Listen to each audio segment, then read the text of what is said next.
పంచాయతీలోని గ్రామకంట పరిధి 233 ఎకరాలు state GO కింద గ్రామ ప్రజల దరఖాస్తు తీసుకుంటున్నాము. తక్కిన సర్వే నెంబర్స్ వివిధ డిపార్ట్మెంట్స్ వేరే డిపార్ట్మెంట్స్కి అలాట్ చేయడం అయింది. దాన్ని కూడా ఇప్పుడు మీరు ఇచ్చిన దరఖాస్తును పై అధికారులకు పంపించి అక్కడ నుండి వచ్చిన ఆదేశాన్ని తదుపరి చర్య తీసుకుంటాం.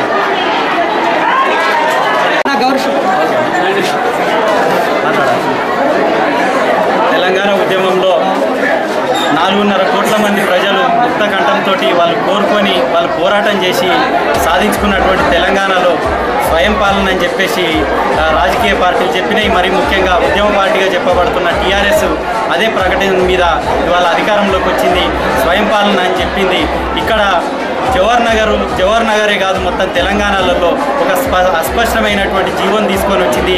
58, 59 రెగ్యులరైజేషన్ ఏదైతే స్కీమ్ ఉందో ఆ జీవో ఉందో అది పూర్తిగా భూదాహం ఉన్నోళ్ళు దోపిడీదారులకు భూ కబ్జాదారులకు మాత్రమే అనుకూలంగా ఉన్నది తప్ప అది ప్రజలకు అనుకూలంగా లేదు. ఇవాళ జవహర్ నగర్లో వేలాది మంది ఇండ్లు అక్కడ నుంచి వలసలు వచ్చి వేరే ప్రాంతాల నుంచి ఇక్కడ ఉన్నట్టు గుడిసెలు వేసుకొని ఉంటున్నటువంటి 60 గజాలకు 120, 150 గజాల వరకు వాళ్ళు వేసుకొని ఉంటే దాన్ని క్రమబద్ధీకరించే దగ్గర ఎందుకు కేసీఆర్ ప్రభుత్వం వెనకాడుతున్నది అంటే ఇక్కడ బడా పెట్టుబడిదారులు దిల్ సంస్థ, రామ్కి, బిట్స్ లాంటి సంస్థలు ఇక్కడ వాళ్ళకు భూములు ఇచ్చే దగ్గర ఉత్సాహంతో ముందుకు వస్తున్నది. రాజశేఖర రెడ్డి అనుసరించిన విధానాన్ని కొనసాగించడానికి ముందుకొస్తున్నది తప్ప ఇక్కడ నివాసం ఏర్పాటు చేసుకున్నటువంటి పేద ప్రజలకు క్రమబద్ధీకరించే దగ్గర వెనకాడుతున్నది. గ్రామకంఠ పరిధిలో ఉన్న వాళ్ళకి నేను రెగ్యులరైజ్ చేస్తానంటున్నాడు. గ్రామకంఠం అనేదే నివాసం ఏర్పాటు చేసుకొని ఉండాల్సిన ప్రదేశం. దానికి నువ్వు రెగ్యులరైజ్ చేయడం అని అంటే ఆ డబ్బుల్ని తీసుకొని ఖజాన్ని నింపుకొని ప్రజల్ని దోపిడీ చేయడం తప్ప మరొకటి కాదు. ఆ ఆలోచన కాదు. ఇక్కడ ఖజానా నింపుకోవడం కాదు. ఇక్కడ లక్షలాది మంది వాళ్ళు నిర్వాసితులు అవుతారు. వాళ్ళ కుటుంబాలు ఉన్నాయి, చిన్నపిల్లలు ఉన్నారు, ముసలోళ్ళు ఉన్నారు. వాళ్ళ నిర్వాసితుల్ని అయ్యేటటువంటి దాన్ని ఇక్కడ ప్రజలు చూస్తూ ఊరుకోరు. నీకు ఎట్లయితే అధికారాన్ని కట్టబెట్టిరో నువ్వు ఇవాళ తెలంగాణ జిల్లాలలో ఉన్నటువంటి ప్రతి ఒక్కరికి నివాసం ఉచితంగా దక్కకపోతే కనుక నిన్ను గద్దెదించడానికి కూడా సిద్ధంగా ఉంటారు. కాబట్టి మేము తక్షణమే కేసీఆర్ ఈ నిర్ణయాన్ని స్పష్టంగా ప్రకటించాలి. మొత్తం జవహర్ నగర్తో పాటు పేద ప్రజలు వాళ్ళు ప్రభుత్వ స్థలాలలో ఏర్పాటు చేసుకున్న నివాసాలకు ఉచితంగా వాళ్ళకు క్రమబద్ధీకరించి పట్టాలు ఇవ్వాలని చెప్పేసి మేము డిమాండ్ చేస్తున్నాం. లేకపోతే ఇది రాష్ట్ర వ్యాప్త ఆందోళనగా జరిగి అది కేసీఆర్ ప్రభుత్వానికి ప్రమాదంగా పోతుంది అనేది మేము స్పష్టంగా తెలియజేయదలుచుకున్నాం. తెలంగాణ ఉద్యమంలో పాల్గొన్నారు. వాళ్ళ దయాదాక్షిణ్యాలతో ఏర్పడ్డని ప్రభుత్వం కూడడానికి కూడా కూర్చడానికి కూడా ఇవాళ ప్రజలు వెనుకాడరని చెప్పే విషయాన్ని మేము స్పష్టం చేస్తున్నాం. ఈ మొత్తం ఈ గజం గజాల వరకు ప్రజలు ఎక్కడ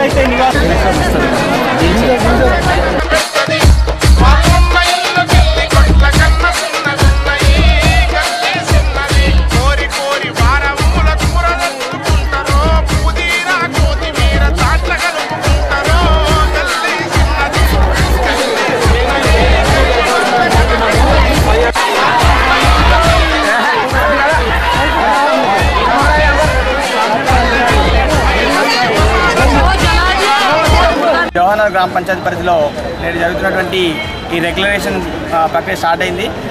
ఇక్కడ ఎంతో పెద్ద గ్రామ పంచాయతీ అయినప్పటికీ గ్రామ వార్డు సభ్యులు అందరూ కలిసి అంటే ప్రభుత్వం 324 గుంటలు ఎకరాలని గ్రామఖండంగా డిక్లేర్ చేసింది. వాటికే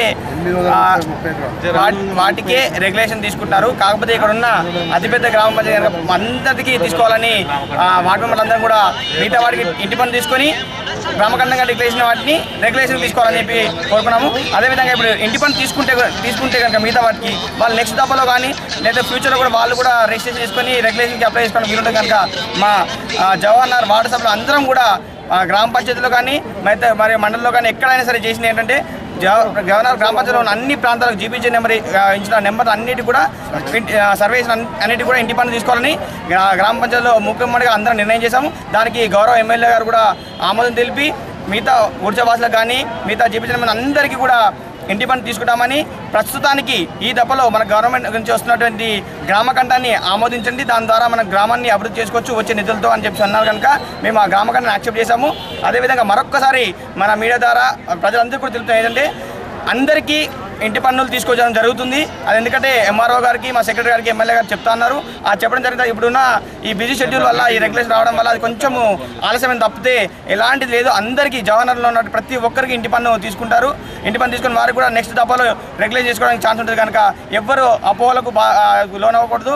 అందరం కూడా అన్ని రకాల 20 మంది వార్డు సభ్యులు అందరికీ ప్రజలందరికీ అండగా ఉండి వారికి ఉన్న కష్టాలను తీర్చడానికి వారికైనా ఇంటి పన్ను సమస్యలు కానీ ఏదైనా సరే వారి ఎవరైతే వార్డు మెంబర్ ఉన్నారో ఆ వార్డు మెంబర్ తీసుకెళ్తే ఆయన దగ్గరుండి వారి ప్రాబ్లమ్ని సాల్వ్ చేస్తారు కనుక ప్రజలందరికీ జవహర్నగర్ ప్రజలందరికీ వార్డు మెంబర్లు అందరం కూడా సపోర్ట్గా ఉంటామని చెప్పి తెలియజేసుకుంటాం.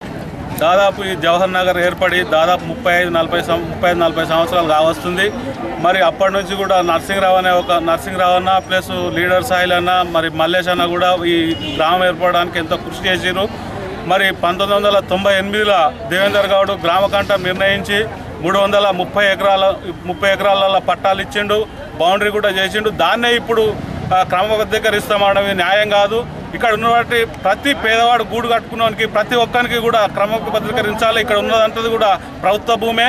ఇప్పుడు క్రమబద్ధీకరించడం అప్పుడే 1998 పట్టాలు ఇచ్చిండు, అది ప్రభుత్వం కాదా పట్టాలు ఇచ్చింది. మరి దాన్ని కూడా మళ్ళీ రెగ్యులేషన్ చేస్తాం, ఇప్పుడు రిజిస్ట్రేషన్ చేస్తాం, ఇది సమంజసం కాదు అని చెప్పేసి మేము కూడా తెలియజేస్తున్నాం. ల్యాండ్ అంటూ మరి ఎక్సైజ్ ల్యాండ్ మరి బిడ్స్ ప్లాన్కి 250 ఎకరాలు ఇచ్చారు. మరి రామ్కో కంపెనీకి వచ్చి ఎంత 300 ఎకరాలు ఇచ్చారు. ప్లస్ ఇక్కడ రాజీవ్ అనే డెంటల్ కాలేజీకి ఇవ్వడం జరిగింది. మరి అవన్నీ ఎక్సైజ్ ల్యాండ్లో వాటి కింద అలాట్ చేశారు. మరి పబ్లిక్ స్థానిక ఉన్న పబ్లిక్ ఏమో మరి అందరూ స్టే ఆర్డర్ ఉంది, కోర్టులో కేసు ఉందని చెప్పి మిగతా వాళ్ళకు కూడా రిజిస్ట్రేషన్ చేయడం ఇదంతా అసమాధానం తెలుస్తుంది. ఈ తప్పుడు విధానంగా మాకు తెలుస్తుంది. మాకు 98లో దేవేంద్ర గారు ఉన్నప్పుడు మా బస్తీకి పట్టాలు కూడా విసివై ఉండే. అలాంటి బస్తీని కూడా ఈరోజు రెగ్యులేషన్ చేయకపోవడం చాలా దారుణం. అది అక్కడ ఎంతమంది పబ్లిక్ చాలా ఇబ్బంది పడుతున్నారు.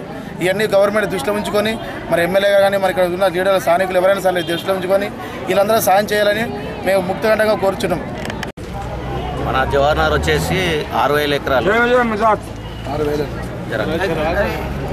6,000 ఎకరాలలో 330 ఎకరాలు రెగ్యులరైజ్ చేయడం జరుగుతున్నది. ఇప్పుడు అయితే మన గౌరవ ఎమ్మెల్యే గారు చెప్పారు, ఇప్పుడైతే ఇవి కానివ్వండి. నెక్స్ట్ దఫాలో ఎవరికి ఏం భయం అవసరం లేదు. నెక్స్ట్ దఫాలో మళ్ళీ ఒక 5-6 నెలల తర్వాత మళ్ళీ అయితే ఆర్మీ కేసు వేసింది కాబట్టి ఆ కేసు విత్డ్రా తర్వాత మళ్ళీ అవి కూడా రెగ్యులర్ చేద్దామని చెప్పడం జరిగింది ఎమ్మెల్యే. అయితే అందరూ మా వార్డు నంబర్లు కూడా ఏకీభవించడం జరిగింది. అయితే అందరూ ఓకే అని చెప్పడం జరిగింది.